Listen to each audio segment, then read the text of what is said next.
এখন থেকে মাঝে মধ্যে কিছু এডুকেশনাল কন্টেন্ট শেয়ার করব।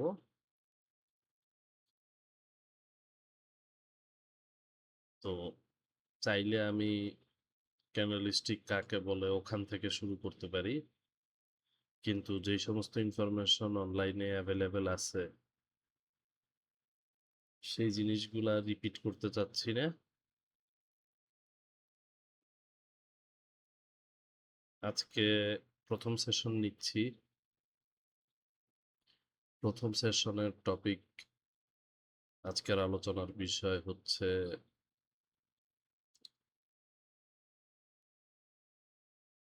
সাপোর্ট রেজিস্ট্যান্স, সাপ্লাই ডিমান্ড, এগুলা।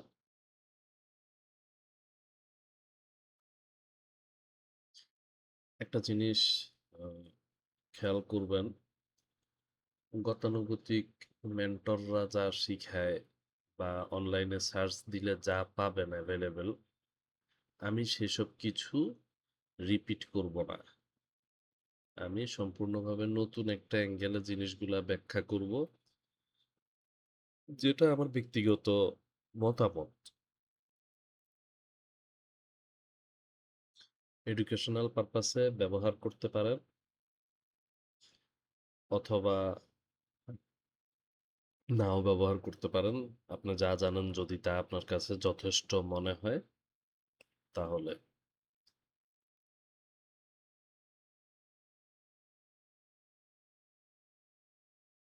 তবে আমার বিশ্বাস, আমার জিনিসগুলা যেগুলা আমি দেখাবো সেগুলা দেখতে সহজ মনে হলেও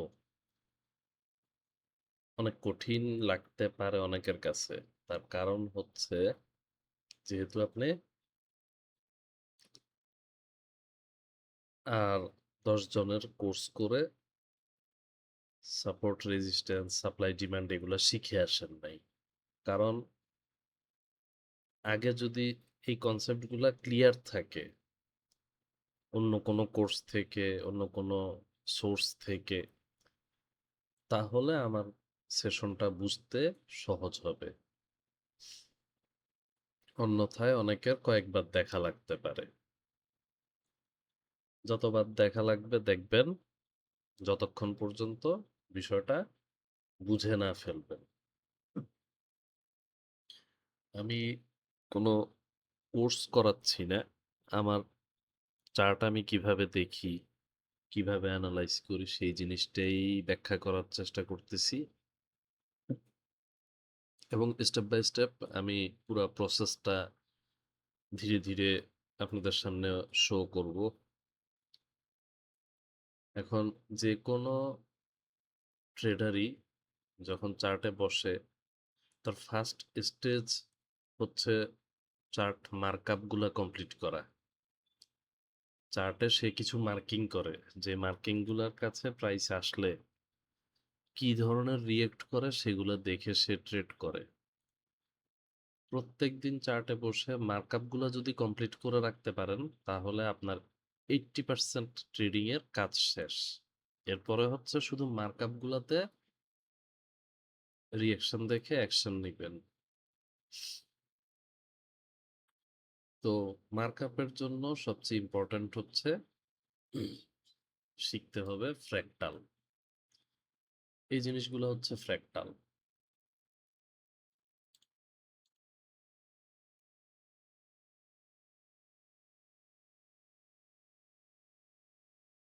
আসেন দেখি ফ্র্যাক্টাল বলতে কি বোঝায়।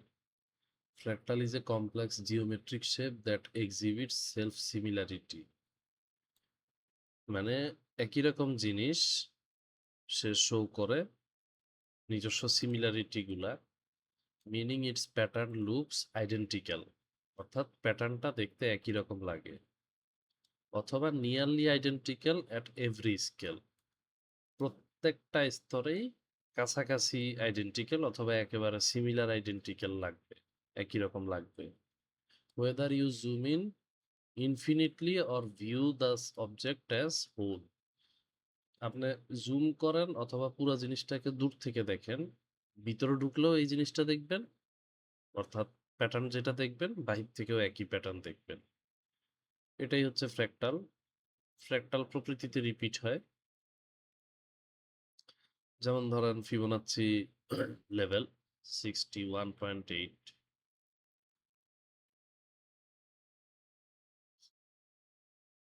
এটা প্রকৃতিতে বারবার রিপিট হইছে। এরকম অসংখ্য প্যাটার্ন আছে যেগুলো প্রকৃতিতে বারবার রিপিট হয়।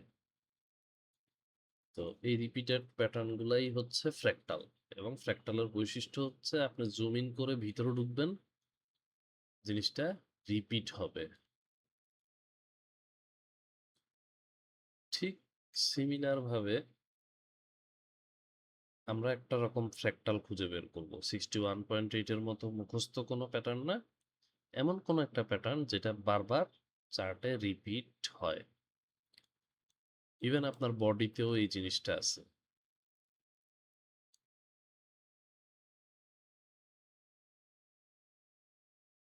এই যে আপনার বডিতেও আছে। মনে করেন এটা একটা হাত, মাঝখানের আঙ্গুলটা সবচেয়ে লম্বা।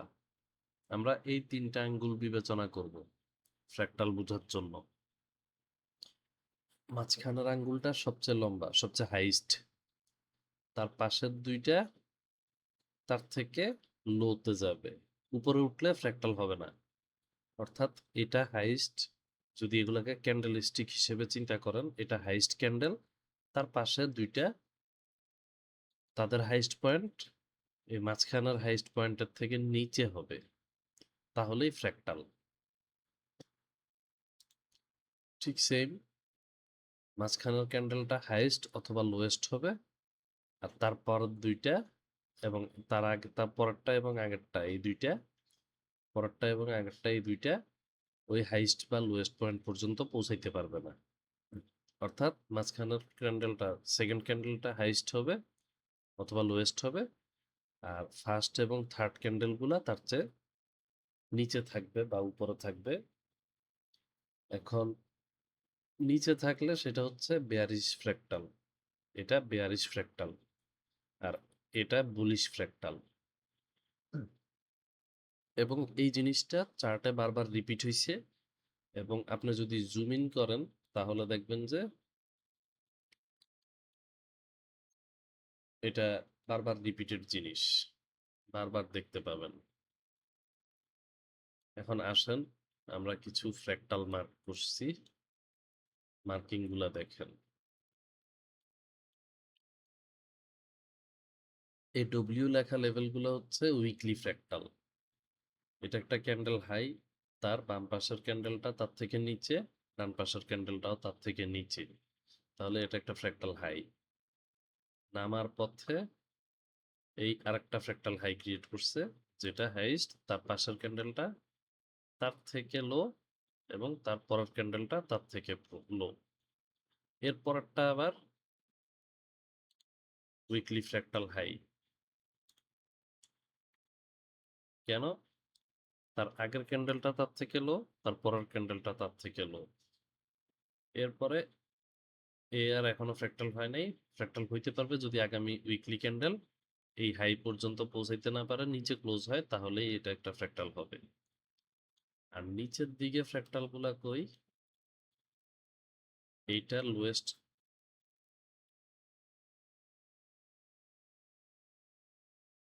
এইটা লোয়েস্ট ক্যান্ডেল।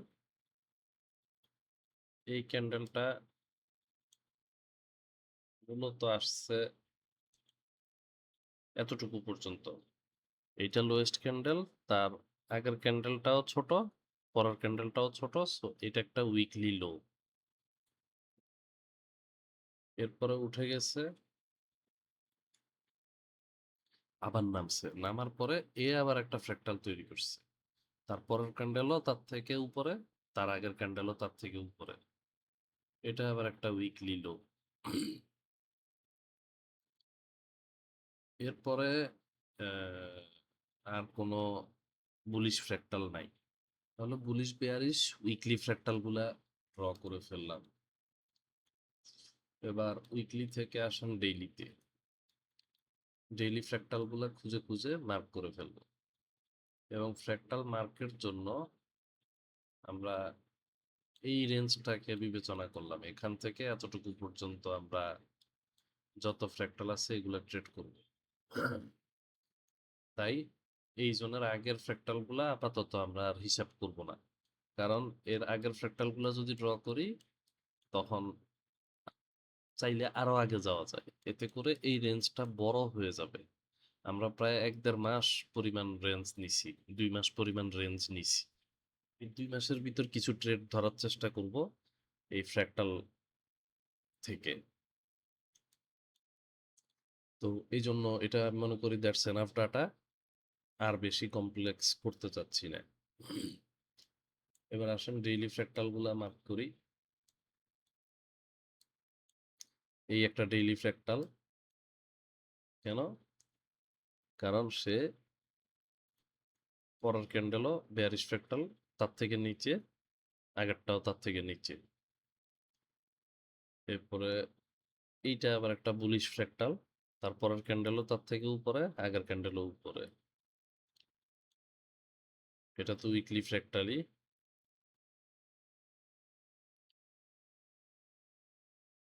এটাও উইকলি ফ্র্যাক্টাল, এটা একটা ডেইলি ফ্র্যাক্টাল। কেন ডেইলি ফ্র্যাক্টাল? তার আগের দুইটা ক্যান্ডেল, আগে পরের দুইটা ক্যান্ডেল তার থেকে নিচে। এটা আবার একটা ডেইলি ফ্র্যাক্টাল, তার আগে পরের ক্যান্ডেল তার থেকে উপরে। এভাবে করে করে ডেইলি ফ্র্যাক্টালগুলা মার্ক করলাম।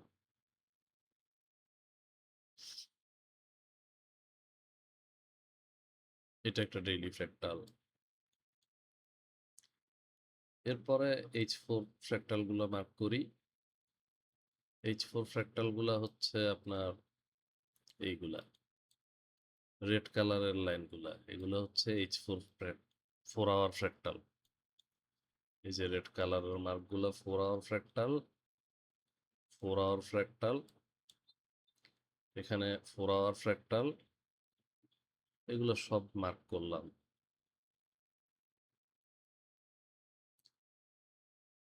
এবং এরপরে এই যে ফ্র্যাক্টালগুলো মার্ক করলাম, এগুলাতে আমরা এখন রিঅ্যাকশন দেখে অ্যাকশন নিব।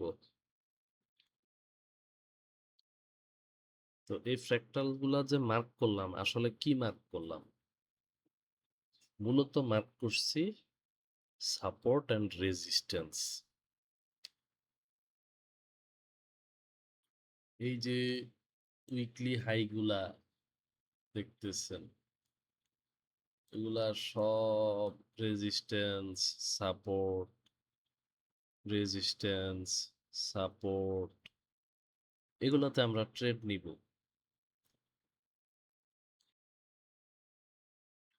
এই সাপোর্ট রেজিস্ট্যান্স গুলার সাথেই আছে সাপ্লাই ডিমান্ড। যেমন ধরেন এখানে কোনো রেজিস্ট্যান্সের সাথে একটা সাপ্লাই থাকতে পারে, অথবা আরো নিচে এখানে একটা সাপ্লাই থাকতে পারে। তো সাপোর্ট গুলার সাথে একটা করে সাপ্লাই ডিমান্ড থাকে এবং নর্মালি এন্ট্রি আসে এই দুইটা জায়গা থেকে। হয় কোনো একটা রেজিস্ট্যান্সের সাথে একটা সাপ্লাই আছে, ওই সাপ্লাই থেকে সেল আসবে, অথবা রেজিস্ট্যান্সটাকে ব্রেক করে উপরে যাবে, লিকুইডেট করবে, লিকুইডিটি গ্র্যাব করে তারপরে সেল আসবে। কিন্তু ম্যাক্সিমাম এন্ট্রি আপনার এই জোনটা থেকে আসবে।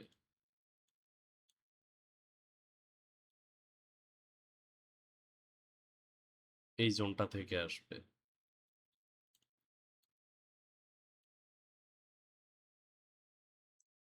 এখন তার মানে এই যে সাপোর্ট রেজিস্ট্যান্স গুলো ড্র করতেছি, এটা একটা প্রাইস লেভেল না, ফিক্সড কোনো প্রাইস লেভেল না, এটা একটা ডাইনামিক জিনিস। ধরেন 514.991 এই লেভেলটা এন্ট্রি যে ঠিক এখানেই দিবে এমন কোনো কথা নাই, অথবা এটা একটা সাপ্লাই জোন। 5.467.68 এখানে প্রাইস এসে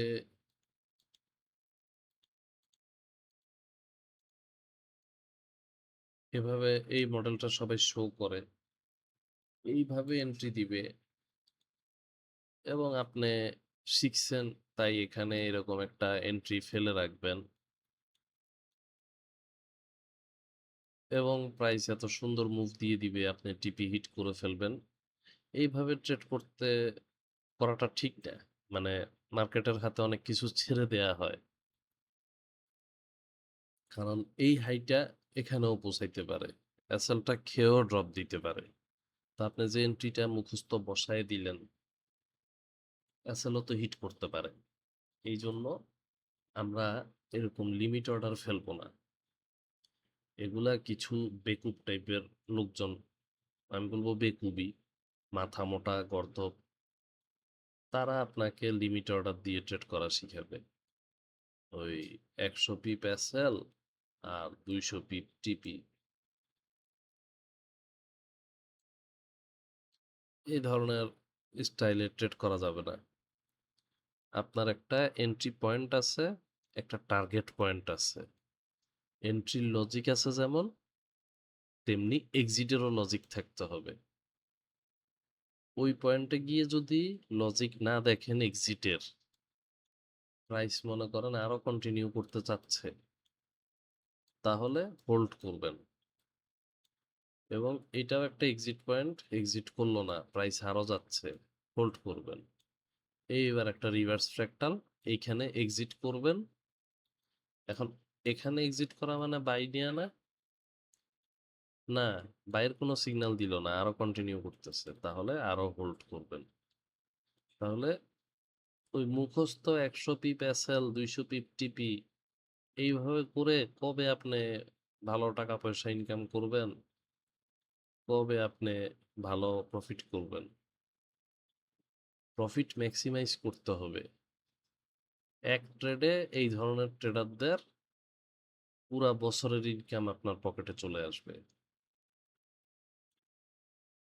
তো বোকাচোদা হইেন না বুদ্ধি খাটান ট্রেড একটা ডাইনামিক জিনিস ফিক্সড কোনো কিছু নাই ফিক্সড মাইন্ডসেট থাকা যাবে না গ্রোথ মাইন্ডসেটে আসতে হবে তাহলে ভালো করতে পারবেন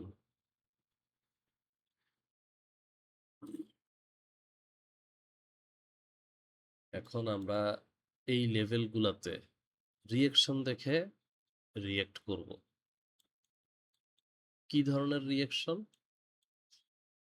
ঠিক ফ্র্যাক্টাল বলছি না একটা ফ্র্যাক্টাল দেখব আর একটা ফ্র্যাক্টাল কি সেই ফ্র্যাক্টালটা হবে একই রকম একটা প্যাটার্ন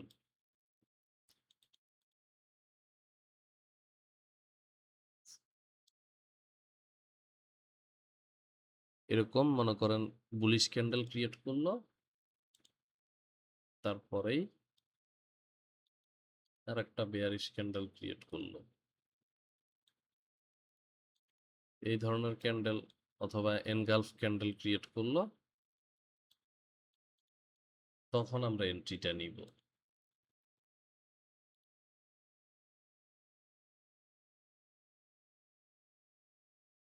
তখন এন্ট্রি নিলে এন্ট্রিটা অনেক হাই প্রবাবল কারণ অলরেডি সেল সিগন্যাল সেলার ঢুকে গেছে মার্কেটে যখন বায়াররা পুশ করতেছে ওই সময় আপনি এন্ট্রি ফেলে রাখছেন বায়াররা কতদূর পুশ করবে আপনি জানেন জানেন না কেন শুধু শুধু মার্কেটের বাই চান্সের উপর ছেড়ে দিবেন বাই চান্সের কোনো লাইসেন্স নাই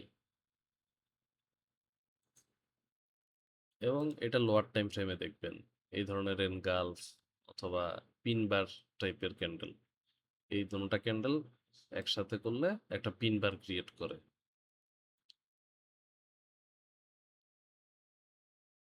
তো আসুন আমরা এখন এই লেভেলগুলোতে এই জাতীয় জিনিসগুলো দেখতে পারি কিনা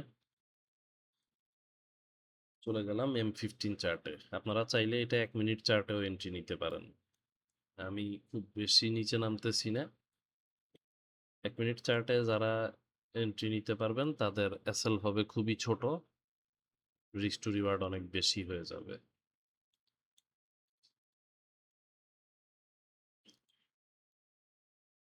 আসেন দেখি, এটা একটা হাই ক্রিয়েট করতে করতে নামতেছে, কোনো লো গ্র্যাব করতেছে না।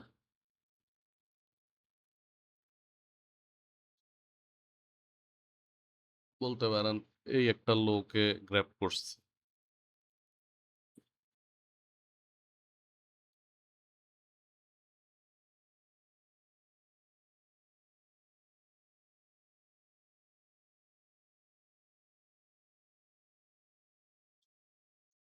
এই লোটাকে গ্র্যাব করে নিচে ক্যান্ডেল ক্লোজ হইছে, পরের ক্যান্ডেলও নিচে ক্লোজ হইছে, নিচে ক্লোজ হইতেই আছে। দ্যাট মিনস এটা ব্রেক হয়ে গেছে, ব্রেকআউট হয়ে গেছে। এইখানে এখন আর বাই নেওয়া যাবে না, কারণ আমি জোন ব্রেক করে চলে গেছি। এই জোনটাতে যদি আপনি একটা ডিমান্ড ক্যান্ডেলও ক্রিয়েট করেন, সে ডিমান্ডেরও রেসপেক্ট করে নাই, সে সোজা গ্র্যাব করে নিচে চলে গেছে। এখন যেহেতু সে নিচে চলে গেছে, তাহলে কি ঘটবে? এখানে একটা ডিমান্ড আছে, এই ডিমান্ডটাকে ব্রেক করে নিচে চলে গেছে।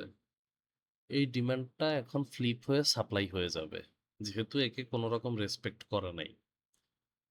তাই ফিউচারে এখানে এসে যদি সেল দেয়, তাহলে এই ফ্লিপ জোন থেকে আপনি একটা সেল নিতে পারেন, টিপি দিয়ে দিবেন অপোজিট ডাইরেকশনের লিকুইডিটি, এবং এরপরে সে আরেকটা হাই ক্রিয়েট করা শুরু করছে, ফ্র্যাক্টাল ক্রিয়েট করছে, ক্রিয়েট করে উপরে উঠে গেছে। এই যে উপরে উঠে গেল, উপরে উঠে সে এখানে একটা H4 ফ্র্যাক্টাল ক্রিয়েট করছিল, হাই বেয়ারিশ H4 ফ্র্যাক্টাল। সে এই H4 ফ্র্যাক্টালে এখান থেকে রিজেকশন শো করছে। আপনি যদি এই সেলটা ধরেন, তাহলে এখানে প্রথমে আপনি খুঁজবেন হচ্ছে এনগালফিং কখন হয়েছে। তো লাস্ট বুলিশ ক্যান্ডেল এটা, এটার পরে নিচে নামতে নামতে নামতে নামতে দেখা গেছে এখানে এসে ক্যান্ডেল বিলোতে ক্লোজ দিছে, এই ক্যান্ডেলটার নিচে। সো এখন আমার বায়াস শিফট হয়েছে, আমি চাইলে এখানে এন্ট্রি নিতে পারি।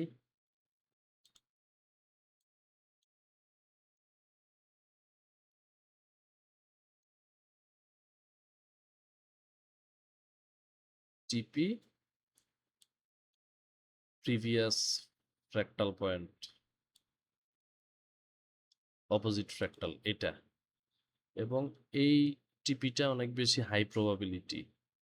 যদিও আজকের টপিক লিকুইডিটি না, কিন্তু লিকুইডিটি একটু করে এক্সপ্লেন করে দিচ্ছি। এই জিনিসটা হচ্ছে একটা ট্রেন্ড লাইন। সো এটা খাবে মোটামুটি শিওর। যদি এই ফ্র্যাক্টাল পয়েন্টগুলোতে লিকুইডিটি খুঁজে পান, তাহলে মোটামুটি নিশ্চিত থাকবেন যে পুরাটা এই লো পর্যন্ত খাবে, এবং ঠিক যে জিনিসটা ঘটছে। এবং লো খাইছে প্লাস একটা ডেইলি ফ্র্যাক্টাল লিকুইডেট হয়ে গেছে, এবং এর পরে সাথে সাথে একটা বেয়ারিশ ক্যান্ডেল লোয়েস্ট পয়েন্ট যেটা লিকুইডিটি খাইছে, খাওয়ার পরে রিজেকশন শো করছে। দ্যাট মিনস এই লোয়েস্ট পয়েন্টের ভিতরে আবার ঢুকে গেছে, উপরে চলে আসছে। তার মানে প্রাইস এটার নিচে থাকতে পারতেছে না, প্রাইস নিচে আসার চেষ্টা করতেছে, কিন্তু বারবার ঠেলে এটাকে উপরে তুলে দিচ্ছে। তার মানে এই জায়গাটায় সেলারদের একটা হেভি প্রেসার আছে। তো যখন প্রেসারটা দেখছেন তখনই এন্ট্রি নিয়ে নিলেন মনে করেন। এবার টার্গেট কে? এই যে এখানে হাইটাকে গ্র্যাব করছে বা সাপ্লাইটা থেকে ড্রপটা দিছে, এটা এখন কি হয়েছে, একটা ডাবল টপ হয়ে গেছে না? সো এটা তো একটা ফিউচার লিকুইডিটি। তার মানে প্রাইস এই হাইটাকে গ্র্যাব করবে, যেহেতু এটা এখন একটা ভ্যালিড লিকুইডিটি, এটাকে গ্র্যাব করবে মোটামুটি শিওর। তো দেখেন প্রাইস গ্র্যাব করতে গেছে কিনা, এবং যেহেতু শিওর স্পাইক দিয়ে খেলো, খাওয়ার পরে দেখেন আবার রিজেকশন দিচ্ছে। এখন এই রিজেকশনটাতে এন্ট্রি নেই। কেন নেই? এটা একটা বুলিশ ক্যান্ডেল, এটা একটা বেয়ারিশ ক্যান্ডেল, কিন্তু এনগালফ বা পিন বার বা এই ধরনের রিজেকশন কোনো প্যাটার্ন দেখতেছি না। একটা বেয়ারিশ ক্যান্ডেল হইছে, কিন্তু এত বড় বুলিশ ক্যান্ডেলের পাশে এই ছোট্ট বেয়ারিশ ক্যান্ডেলটা কোনো রিজেকশন বা কোনো কিছু প্রমাণ করে না, যেটা এই ক্ষেত্রে করছিল। এত বড় বেয়ারিশ ক্যান্ডেলের পাশে বেশ বড় সড়ো একটা বুলিশ ক্যান্ডেল ক্রিয়েট করে সে এখানে একটা পিন বারের মতো ক্রিয়েট করছে। এই দোনোটা একসাথে চিন্তা করলে এটা ওপেন, এটা ক্লোজ, আর এটা হচ্ছে আপনার বডি। এটা বডি হইলে এটা উইক। সো ক্যান্ডেলটা দেখতে আসলে কিরকম, দোনোটা ক্যান্ডেলকে একসাথে কল্পনা করলে ক্যান্ডেলটা দেখতে হবে আসলে এরকম। তো এটা কি একটা পিন বার না? ওই জিনিসটার কথাই বলছি। তো এটা কিন্তু দেখতে ওরকম কোনো কিছু না। এটা সহ যদি এই দোনোটা ক্যান্ডেলকে মার্জ করে আপনি চিন্তা করেন, তাহলেও এটা একটা বুলিশ ক্যান্ডেল। সো বুলিশ ক্যান্ডেলে তো আমি সেল করব না, আমার রিজেকশন দেখতে হবে। এরপরে নতুন একটা হাই ক্রিয়েট করছে, ক্রিয়েট করার পরে সে ক্লোজ দিছে নিচে। এনগালফ ক্যান্ডেল না হইলেও মানে রিজেকশনটা এখন ঠিক আছে। এই দুইটা ক্যান্ডেল মার্জ করলে একটা রিজেকশন ক্যান্ডেল দেখা যায়। এখন এন্ট্রিটা নিলাম, নেয়ার পরে এখানে দুই রকম টার্গেট আছে। এক হচ্ছে এটা একটা সাপ্লাই জোন ছিল, এটা একটা ফ্লিপ জোন হিসেবে ফিউচারে রিয়েক্ট করতে পারে, এখানে কিছু টিপি দিয়ে দিব। তারপরে এটা একটা লিকুইডিটি, যেটা এই সাপ্লাই ডিমান্ডকে ভ্যালিড করছে। এই ভ্যালিড সাপ্লাই ডিমান্ডের প্রসঙ্গে আসতেছি, মার্কেটে চলতে চলতে এই জিনিসটা সামনে আসবে, তখন আমরা এগুলা নিয়ে চিন্তা করব। তো এটা মনে করেন বেশ কিছু দূর আসার পরে আপনাদের মনে হচ্ছে এসএল, কিন্তু নর্মালি আমি 2:1 ট্রেডে ব্রেক ইভেন দিয়ে ফেলি। সো এগুলো এসএল না, এগুলো ব্রেক ইভেনই। আর এর ভিতরে প্রফিট ম্যাক্সিমাইজিং এবং লস না খাওয়ার জন্য আরো অনেক কনসেপ্ট আছে, যেগুলো আজকের আলোচনার বিষয় না। আজকে আমি মেইনলি এক্সপ্লেইন করার চেষ্টা করতেছি সাপোর্ট রেজিস্ট্যান্স আর সাপ্লাই ডিমান্ড ফ্লিপ, এই 5টা টপিক। তো এইখানের ভিতর ওগুলা ঢুকাইলে আরো কমপ্লেক্স হয়ে যাবে। ইনশাল্লাহ ফিউচারে আমি ওগুলাও এক্সপ্লেইন করব, যে কিভাবে এন্ট্রি এসএল আরো ছোট করা যায়, টিপি আরো ম্যাক্সিমাইজ করা যায়, এসএল হিট করবে যেই ট্রেডটা ওইটা আগেই ক্লোজ করে দেয়া যায়, কি কি দেখলে বুঝবো যে এন্ট্রি বায়াস চেঞ্জ হয়ে গেছে, এগুলা সামনে আসবে। তো এখান থেকে রিজেকশন দিল, দেওয়ার পরে এই H4 হাইটাকে সে, এই হাইয়ের আগে একটা সাপ্লাই হচ্ছে এটা, ওই যে বলছিলাম ভ্যালিড সাপ্লাই ডিমান্ডের কথাটা, এটা এখন কাজে লাগবে। তো পাশাপাশি দুইটা সাপ্লাই এরকম যখন থাকে, আমাদের মাথায় প্রশ্ন আসে, বেশিরভাগ বোকা লোকজন করে কি, এখানে একটা সেল নেয়, লিমিট অর্ডার ফেলে রাখে, আবার এখানেও একটা ফেলে রাখে। তো ওই বেকুবদের মতো বেকুব হওয়া যাবে না। বেকুব হলে মার্কেটে আপনার থেকে টাকা চলে যাবে, এবং টাকা চলে গিয়ে শিখবেন নাকি দেখে শিখবেন মার্কেটে কারো কাছ থেকে, সেটা আপনার ব্যাপার। এরকম পাশাপাশি দুইটা সাপ্লাই যখন থাকে, মনে রাখবেন প্রথম সাপ্লাইটা ইনভ্যালিড, দ্বিতীয় সাপ্লাইটা ভ্যালিড। অর্থাৎ যে কোনো সাপ্লাই ডিমান্ড ভ্যালিড হওয়ার শর্ত হচ্ছে তার কাছাকাছি আগে আরেকটা ইনভ্যালিড সাপ্লাই ডিমান্ড থাকবে। একটা ইনভ্যালিড সাপ্লাই ডিমান্ডই একটা সাপ্লাই ডিমান্ডকে ভ্যালিড করতে পারে। যেমন ধরেন এটা যদি সাপ্লাই ডিমান্ড নাও হয়, এটা তো একটা সাপ্লাই ডিমান্ড, সো এটা হচ্ছে এখন আমার লিকুইডিটি। এইটা লিকুইডিটি কাকে ভ্যালিড করতেছে? এই সাপ্লাই ডিমান্ডকে ভ্যালিড করতেছে। এবং ঠিকই এখানে হাইটাকে গ্র্যাব না করে রিজেকশন দিছে, এবং মনে করেন আপনি এই রিজেকশনে একটা সেল নিচ্ছেন। এখানে এই পয়েন্টটা নেওয়ার কথা, আপনি মনে করেন এই ফেয়ার ভ্যালু গ্যাপটা মিটিগেট করবে দেখে এখানে দিলেন, এন্ট্রিটা হিট করে আসলো। তো 2:1 মুভ দেওয়ার পরে ব্রেক ইভেন দিয়ে দিচ্ছেন, এটা ব্রেক ইভেন খাইলো। এবার এটা একটা লিকুইডিটি জোন।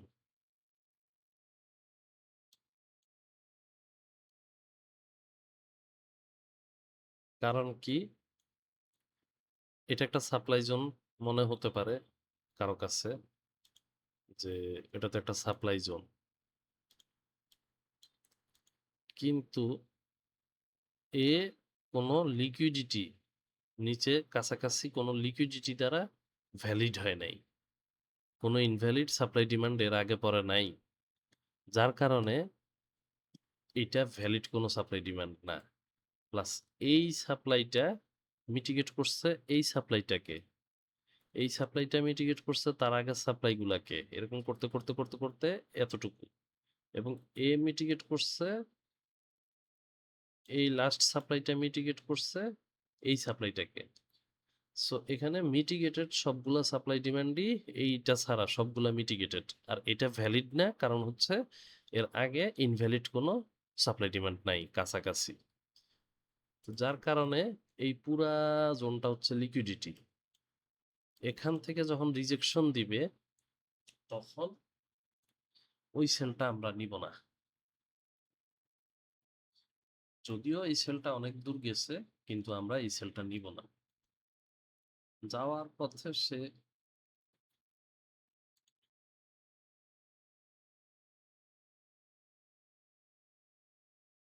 এখানে একটা লিকুইডিটি গ্র্যাব করছে। এই এটা মার্ক করতে আমি ভুলে গেছিলাম। দেখেন এটাও একটা H4 ফ্র্যাক্টাল।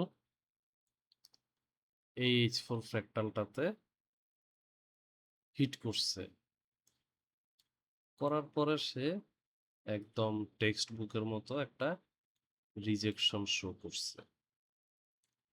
এই রিজেকশন দেখে আপনি এবার এন্ট্রিটা নেন।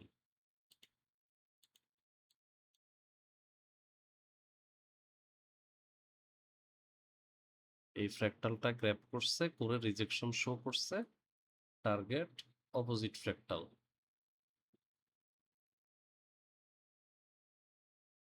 হ্যাঁ,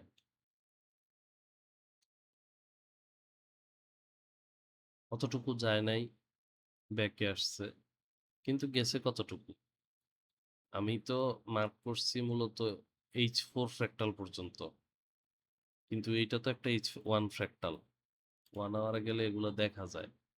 তো যেহেতু অত দূর মার্ক করি নাই, তাই মনে হচ্ছে যে, যেমন এটা একটা 1 আওয়ার ফ্র্যাক্টাল না, তো দেখেন সে ভিতরে অপোজিট ফ্র্যাক্টালটাকে গ্র্যাব করে ড্রপ দিচ্ছে। যদিও এটা H4 এ মার্ক করি নাই, কারণ আমি H4 পর্যন্ত নামছি, কিন্তু আপনারা, এটা হচ্ছে দেখানোর জন্য, মানে আজকেই সব প্রফিট করে ফেলতে হবে এটা আমার উদ্দেশ্য না। আপনাদেরকে এই ফ্র্যাক্টাল পয়েন্টগুলোতে কি ধরনের রিঅ্যাকশন দেখলে এন্ট্রি নিবেন সেই জিনিসটা দেখাচ্ছি। তো এটা একটা এন্ট্রি, এবং এই 1 আওয়ার ফ্র্যাক্টালটা গ্র্যাব করার পরে আবার রিজেকশন দিছে। এখানে একবার দিছে, যেটাকে লিকুইডিটি গ্র্যাব করে আবার রিজেকশন দিছে। তো মনে করেন আপনি এটাতে একটা অ্যাসেলই খাইলেন,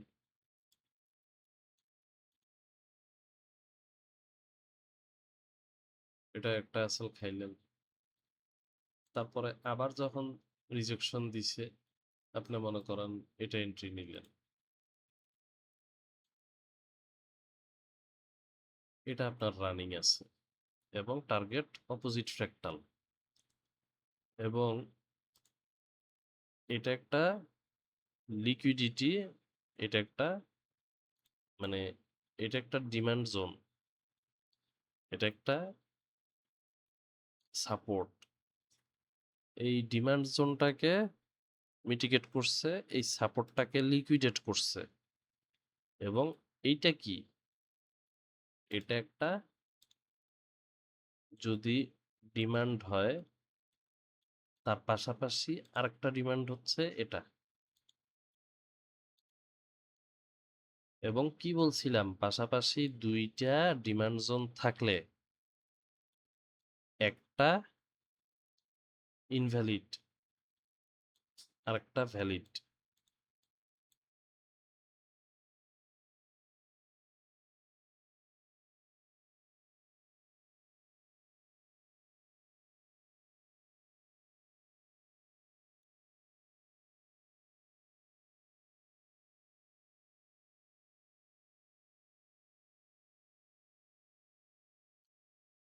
তো এটা ইনভ্যালিড, এটা ভ্যালিড। এখন চাইলে ওই যে লিমিট অর্ডার যারা ট্রেড করে, তারা মাঝে মধ্যে এরকম ঝড়ে বক মেরে ফেলবে যে হ্যাঁ দেখছো, বলছিলাম না। তো এটা থেকে ভ্যালিড কেন, তার আর একটা প্রুফ দিলাম যে পাশাপাশি দুইটা ডিমান্ড থাকলে প্রথম ডিমান্ডটা ইনভ্যালিড হয়। আচ্ছা, এখন এটা কি আবার মিটিগেটেড ডিমান্ড না? এই যে এখান থেকে যে এটাকে টাচ করে চলে গেল, তাহলে এই ডিমান্ডটা মিটিগেট হয়ে গেছে। দ্যাট মিনস এটা মিটিগেটেড সাপ্লাই ডিমান্ড ফিউচার লিকুইডিটি, এই কথাটা মুখস্থ রাখবেন। এবং এটা হচ্ছে একটা ডাবল বটম। সো এটা আবার ফিউচার লিকুইডিটি। তাই এখান থেকে যেই সেলটা নিচ্ছেন, এটা 100% শিওর এতটুকু পর্যন্ত গ্র্যাব করবে। এবং এই লিকুইডিটি পাশের কোনো ডিমান্ড জোনকে ভ্যালিড করতেছে কিনা এখন দেখতে হবে। কোনো এই ডিমান্ড জোনটা পাশের কোনো ডিমান্ডকে মিটিগেট করে নাই। তার মানে এটা এখন ফিউচার লিকুইডিটি ঠিক আছে। লিকুইডিটি হইলে তার কাছাকাছি কোনো সাপোর্ট রেজিস্ট্যান্স অথবা সাপ্লাই ডিমান্ড ভ্যালিড হয়। তো তার কাছে কিনারের ভিতরে ফার্স্ট লেভেল হচ্ছে এটা, সাপ্লাই ডিমান্ড ভ্যালিড। এই সাপ্লাই এটাকে মিটিগেট করছে, এটাকে মিটিগেট করছে। তো এটা ছাড়া এখানে তেমন কোনো আর ভ্যালিড সাপ্লাই ডিমান্ড নাই। এখান থেকে রিজেকশন দেখাইছে, এখান থেকে রিজেকশন দেখাইছে। তো টিপি হিট করে নাই, মূলত নিচে আসছে। এই সাপ্লাইটা একমাত্র সাপ্লাই যেটা মিটিগেট হয় নাই, তাই এখানে একটা রিঅ্যাকশন দেখাইছে। কিন্তু এর আগের যেই সাপ্লাইটা, এটাকে মিটিগেট করছে এই সাপ্লাইটা। ধরেন আপনি এটাকে একটা সাপ্লাই ধরলেন, সরি সাপ্লাই না, ডিমান্ড ধরলেন। তাহলে এই ডিমান্ডকে সে খোঁচা দিয়ে মিটিগেট করে উপরে চলে গেছে। আবার এই ডিমান্ডটা মিটিগেট করছে তার আগের ডিমান্ডকে, এই যে এটাকে খোঁচা দিয়ে সে চলে গেছে। তো কি বলছিলাম, মিটিগেটেড সাপ্লাই ডিমান্ড ফিউচার লিকুইডিটি। তো এইটা যেহেতু আনমিটিগেটেড ছিল, এটাকে মিটিগেট করে জাস্ট একটু রিঅ্যাকশন দেখাইছে ফিউচারে। এই যে ছোট্ট একটা রিঅ্যাকশন দেখাইছে। তো এটা যারা এন্ট্রি নিচ্ছে তারা এসএল খাওয়ার সম্ভাবনা বেশি, কারণ হচ্ছে যে এখানে অনেকগুলা মিটিগেটেড সাপ্লাই ডিমান্ড আছে যেগুলো ফিউচার লিকুইডিটি, তাই এগুলাকে খাইতে আসবে। তো ঠিকই আসছে, এসে এটাকে জাস্ট গ্র্যাব করছে H4 লোটাকে গ্র্যাব করে সে সাথে সাথে একটা রিজেকশন দেখাইছে। এটা একটা রিজেকশন ক্যান্ডেল। তো যখনই রিজেকশন দেখাইছে, দেখেন ঠিক এক্সাক্ট লোটাকে গ্র্যাব করছে আর রিজেকশনটা দেখাইছে, সাথে সাথে এন্ট্রি নেন এবং সে গেছে অনেক দূর, এতটুকু পর্যন্ত, প্রায় 12.5 আর। যাওয়ার পথে সে একটা ট্রেন্ড লাইন লিকুইডিটি ক্রিয়েট করছে।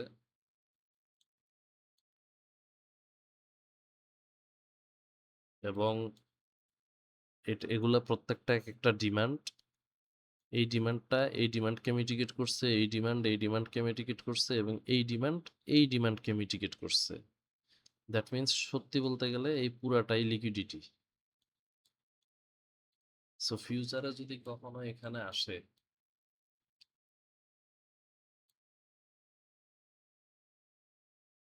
তাহলে এখান থেকে বাই নেওয়া যাবে। আর ট্রেন্ড লাইন লিকুইডিটি হচ্ছে আমার এতটুকু।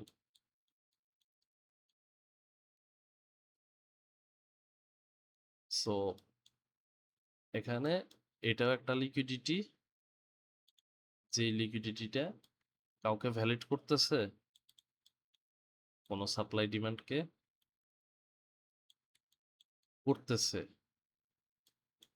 এই লিকুইডিটিটা এই ডিমান্ডটাকে ভ্যালিড করে দিছে। আর এই ডাবল বটম আর এই ট্রেন্ড লাইন লিকুইডিটি তিনটা মিলে এটা একটা পিওর লিকুইডিটি জোন। তো প্রাইস তো গেল, টিপি হিট করলো, এখানে কোনো রিজেকশন দেখায় নাই, এখানে রিজেকশন দেখাইছে। এখানে যেই সেলটা নিবেন সেটা মনে করেন এতটুকু হোল্ড করলেন, সে এতটুকু না, মনে করেন এতটুকু হোল্ড করলেন, সে টিপি হিট করলো না কিন্তু ব্রেক ইভেন হিট করলো, ধরেন এসএল খাবে না এগুলা। 2:1 মুভ দিয়ে দেওয়ার পরে ব্রেক ইভেন দিয়ে দিবেন, তারপরে যদি রিভার্সাল হয় সেটা এসএল হিট করবে। তো এসএল হিট করলো, করে নতুন হাই ক্রিয়েট করে আবার ড্রপ দিল। তো ড্রপ দিয়ে সে এই লিকুইডিটিটাকে এখন গ্র্যাব করলো, যেটা এখানে এক্সপেক্ট করছিলেন। রিজেকশন দিছে মনে করে এন্ট্রি নিলেন, এসএল খাইলেন, কোনো সমস্যা নাই। এবার এই লিকুইডিটি এই অর্ডার ব্লকটাকে ভ্যালিড করছে। সো এই অর্ডার ব্লকে আসার পরে আপনি রিজেকশন দেখলেন, দেখে এন্ট্রি নিছেন এবং টিপি ধরলাম এতটুকু দিলেন। কারণ কি, এটা একটা সাপ্লাই রিজেক্ট হইছে। সো সাপ্লাই এখন ডিমান্ডে এসে একটু রিঅ্যাকশন দিছিল, দিয়ে আবার ডিমান্ডে গ্র্যাব করে ফেলছে। সো ডিমান্ড আবার ফ্লিপ হয়ে সাপ্লাই হয়ে গেছে। সো এটা একটা ফ্লিপ জোন, একটা সাপ্লাই ডিমান্ড হইলো, ডিমান্ড আবার রিজেক্ট হইলো, ফ্লিপ হয়ে সাপ্লাই হয়ে গেল, সাপ্লাই হয়ে আবার আসছে, এসে এখান থেকে একটা রিঅ্যাকশন দিছে। তো যেহেতু এতটুকু আসছে সাপ্লাই পর্যন্ত, তো আমি এখানে এক্সিট দিয়ে দিলাম। তো আমার 5.5 আর আছে, এটাকে আবার রিজেক্ট করলো, করে ড্রপ দিল। এতক্ষণে এটাকে এত বেশি চারিদিক থেকে কাটা হয়েছে যে এটা এখন ইনভ্যালিড হয়ে গেছে, আর ফিউচারের জন্য এটা ড্র না করলেও চলবে। সাপ্লাই ডিমান্ড যদি 3-4 বার কাটাকাটি হয়ে যায়, সো এটা ফ্লিপ হইতে হইতে আর কিছু বাকি থাকে না।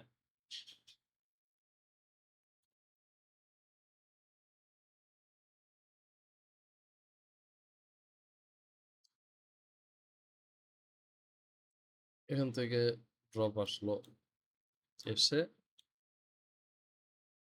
এটা একটা ইনভ্যালিড ডিমান্ড বলছি। মনে প্রশ্ন আসতে পারে এখান থেকে যে এতবার রিজেকশন দেখাচ্ছে, আপনি বাইগুলা কেন নিচ্ছেন না? কারণ কি বলছিলাম, এটা একটা liquidity, trend line liquidity, double bottom. So এটাকে গ্র্যাব করবে ফিউচারে এসে। দেখেন ঠিক ঠিক এখানে এসে এটাকে গ্র্যাব করে নাই, এখান থেকে রিজেকশন দিছে এবং মূলত ডাবল বটমটাকেই গ্র্যাব করছে, ট্রেন্ড লাইনটা খায় নাই। তো লিকুইডিটির সেশনে গেলে কিছু লিকুইডিটি দেখাবো, double top, double bottom, equal high, equal low, trend line liquidity, mitigated supply demand liquidity, এরকম কিছু লিকুইডিটি দেখাবো। আজকের টপিক লিকুইডিটি না। এখন এতটুকু গ্র্যাব করছে মানে সে ডাবল বটমটাকে গ্র্যাব করছে, গ্র্যাব করে রিজেকশন দেখাইছে। এই যে এটা লাস্ট ডাউন ক্লোজ ক্যান্ডেল, তারপরে এটা একটা দুইটা ক্যান্ডেল মার্চ করলে একটা রিজেকশন ক্যান্ডেলের মতো লাগে। সো এখান থেকে একটা বাই এবং টার্গেট অপোজিট ফ্র্যাক্টাল মোটামুটি 11.6। এই যে অতটুকু যাওয়ার পরে সে নিচে এসে আবার উপরে গেল, এটা আবার একটা ডিমান্ড জোন। যেই ডিমান্ড জোন ভ্যালিড না ইনভ্যালিড, এই ডিমান্ড জোন ইনভ্যালিড এবং এই ডিমান্ড জোনটা এইখানের লাস্ট আনমিটিগেটেড ডিমান্ড কে? লাস্ট আনমিটিগেটেড ডিমান্ড হচ্ছে এই ক্যান্ডেলটা। কেন? এটার লোটা এখানের আগের সবগুলা ডিমান্ড জোনকে মিটিগেট করছে। সো ফিউচারে এসে এটার থেকে যদি রিয়েকশন দেয় তাহলে বাই নেওয়া যাবে, দেয় নাই। এখন এটা ছিল একটা 4 আওয়ার লো, 4 আওয়ার লো গ্র্যাব করে রিজেকশন দিছে, একটা বাই নিলাম, মোটামুটি 2:3 তে ক্লোজ করে দিলাম। আবার এসে গ্র্যাব করে রিজেকশন দিছে, আবার বাই নিলাম, এবার এটাকে টার্গেট করলাম। কারণ কি? এটা একটা মিটিগেটেড সাপ্লাই প্লাস একটা ডাবল টপের মতো। সো যেহেতু এটা একটা ডাবল টপ, আশা করা যায় এতটুকু গ্র্যাব করবে। প্রাইস ফিউচারে আসলে এখান থেকে যে বাইটা নিছি এটাকে খাওয়ার জন্য আসতেছে। অর্থাৎ একটা জিনিস বুঝতেছেন, প্রাইস যে কোনো এক সাইডে সাপ্লাই ডিমান্ড মিটিগেট করে রওনা দিচ্ছে অথবা লিকুইডিটি গ্র্যাব করে রওনা দিচ্ছে। রওনা যে দিচ্ছে সে অপোজিট কোনো সাপ্লাই ডিমান্ড অথবা লিকুইডিটিকে টার্গেট করে রওনা দিচ্ছে। সো টিপি কতটুকু হোল্ড করবেন সেটা এখান থেকে শিখার মতো বিষয় আছে। তা আপনি এখানে মনে করেন কিছু ক্লোজ করলেন বা হোল্ড করে বসে আছেন দেখার জন্য যে এটা আপনার অপোজিট লিকুইডিটি, এটাকে গ্র্যাব করে কিনা, এবং গ্র্যাব করলো। করার পরে দেখলেন যে প্রাইস রিজেকশন তো দেয়ই নাই, উল্টো উপরে কয়েকটা ক্যান্ডেল ক্লোজ হইছে। দ্যাট মিন্স এটা কমপ্লিট। এখন আমার টার্গেট হচ্ছে এই লিকুইডিটি, এখানে কি রিয়েকশন দেয়, রিজেকশন দেয় কিনা দেখি। তো সে উপরে গ্র্যাব করে ভিতরে ক্লোজ হইছে, কিন্তু মোটামুটি এটা বুলিশ ক্যান্ডেলই। এরপরের ক্যান্ডেল আবার উপরে ক্লোজ দিছে এবং 4-5টা ক্যান্ডেল উপরে ক্লোজ দিছে। সো বোঝা যাচ্ছে যে সে এখানেও টায়ার্ড হয় নাই, সে আরো উপরে যাবে। নেক্সট টার্গেট হচ্ছে এটা, এবং এখানে গিয়ে সে একটা রিজেকশন দেখাইছে, কিন্তু এটা ইনভ্যালিড সাপ্লাই। কেন বলছিলাম? দেখেন এখান থেকে কিন্তু একটা সেল দিছিল, এই সেলটা আমরা ধরি নেই।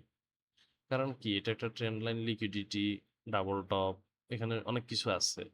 যেহেতু এটা ইনভ্যালিড, তার মানে এখানে যেই সেলটা শো করছে এই রিজেকশনের সেলটা আমরা নিব না।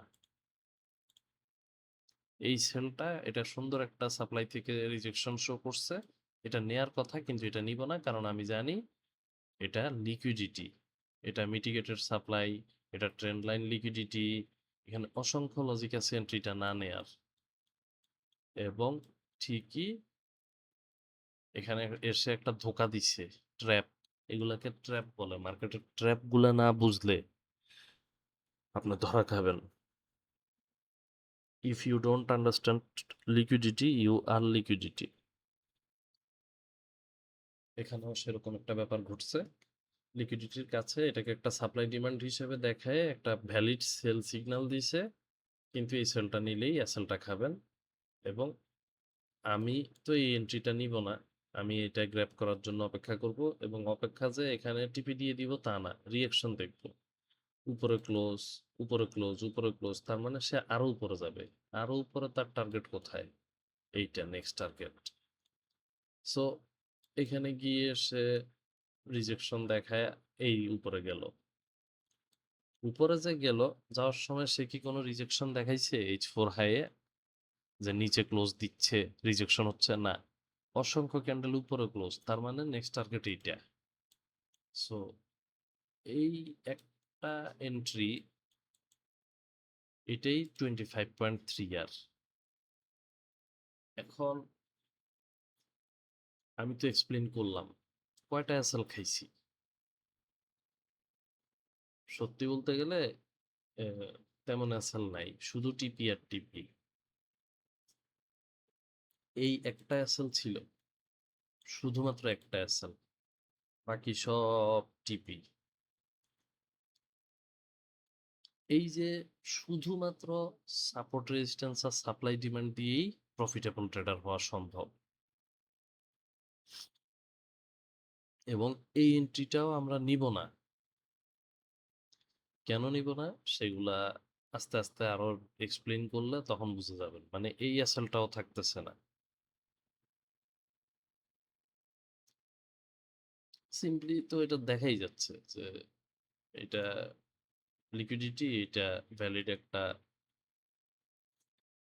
Order block. হ্যাঁ, আপনারা অনেকে এটাকে অনেক নামে চিনতে পারেন, রিজেকশন ক্যান্ডেল, এলআইসি, উকুন। ওকে, যার মাথায় যতটুকু বুদ্ধি সে ততটুকু নাম দিতে পারে। যাই হোক, এই লিকুইডিটিটা এটাকে ভ্যালিড করে দিছে। সো এইখানে রিজেকশন দেখলে এইটা হচ্ছে ভ্যালিড বাই। তবে যেহেতু লিকুইডিটি গ্র্যাবের পরে রিজেকশন দিছে, তাই আমি এটাকে আপাতত ভ্যালিড ধরলাম, আজকের ক্লাস অনুপাতে ভ্যালিড। বাট ফিউচারে পড়াশোনা আরো বেশি করলে এটাও ইনভ্যালিড। তো সত্যি বলতে গেলে কোনো অ্যাসেল নাই, কিন্তু আজকে যতটুকু শিখাইলাম ততটুকুর ভিতরে এই একটা অ্যাসেল ছাড়া বাকি সব টিপি অথবা ব্রেক ইভেন। এই জিনিসগুলা মার্কেটে প্র্যাকটিস করেন, নিজে নিজে মার্ক করেন। মার্ক আপ করা শিখে গেলে ট্রেডিং এর 80% শেষ, বাকি হচ্ছে পেশেন্স। এখানে ভিতরে যখন প্রাইসগুলো থাকবে, যেই জোনগুলো আপনি মার্ক করেন নাই, এখানে ভিতর প্রচুর বাই সেল সিগন্যাল দিবে, ওগুলা ট্রেড করা যাবে না। তাইলে পেশেন্স দরকার। তো আপনি ওই সময় চার্টে বসে থাকারই দরকার নাই। বসে থাকলে পেশেন্স একটা গুণ, খুব ভালো লাগে শুনতে, কিন্তু পেশেন্সের অপোজিটেই হচ্ছে বোরিং। অপেক্ষা করা খুব বোরিং কাজ। বোর্ড হয়ে গিয়ে দুই একটা এন্ট্রি নিয়ে ফেলবেন যেগুলো আপনার রুলসে ছিল না।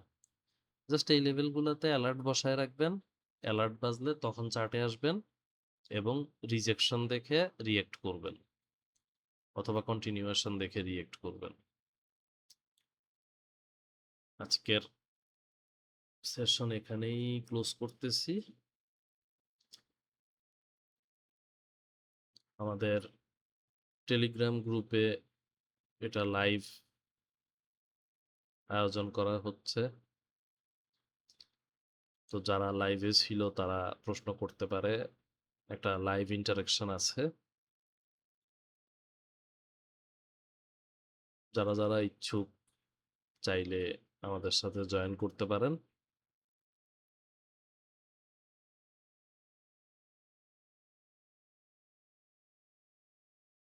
আমি চেষ্টা করব আমার স্ট্র্যাটেজিটা, আমি ফার্স্টে কি করি, চার্টে বসে মার্কআপগুলো কমপ্লিট করি। তো মার্কআপটা আজকে কিছুটা বুঝাই দিছি।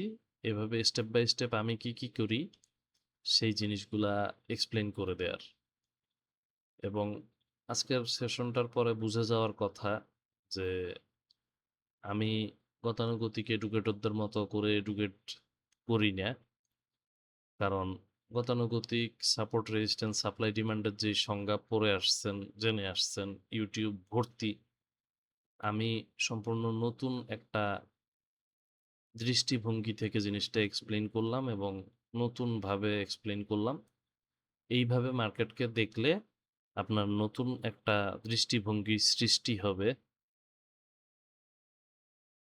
ওয়েলকাম, আমাদের সাথে থাকলে এরকম আরো অনেক অ্যাডভান্স কনসেপ্ট ইনশাল্লাহ শেয়ার করতে পারবো আপনাদের সাথে।